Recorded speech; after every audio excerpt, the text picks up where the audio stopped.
منیر نیازی کہتے ہیں کہ ابا جی کے ساتھ بیٹھا ہوا تھا، اچانک انہوں نے مجھ سے پوچھا حیض کے بارے میں کیا جانتے ہو؟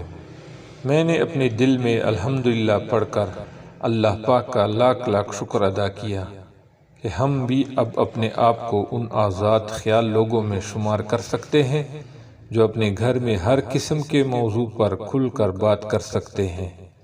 ساتھ ہی مجھے وہ سارے گزرے سال یاد آ گئے جو میں نے ابا جی کے رعب اور دہشت کے ساتھ اس گھر کے گھٹن زدہ ماحول میں گزار دیے تھے۔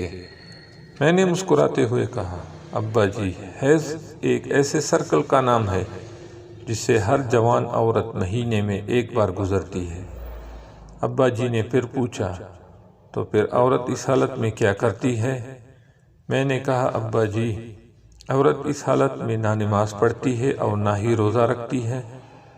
ابا جی نے اس بار قدر سخت اور اکڑے ہوئے لہجے میں کہا، پتر، اس کا مطلب یہ ہے کہ تجھ میں اور اس حیض والی عورت میں کوئی فرق نہیں ہے۔ اس کہانی کا اصل مقصد یہ کہ نماز میں غفلت نہیں کرنی چاہیے، لیکن افسوس کی بات یہ ہے کہ نماز دین کا اس قدر اہم فریضہ ہونے کے باوجود آج کے مسلمان اس سے غافل ہیں۔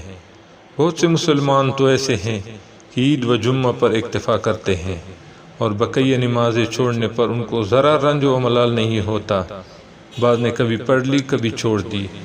بعض جو اہتمام کرتے ہیں وہ بھی جمعات کا اہتمام نہیں کرتے۔ 2-4 نمازیں رات کو اکٹھی نپٹا دے، بہت سے فجر کی نماز چھوڑ دیتے ہیں۔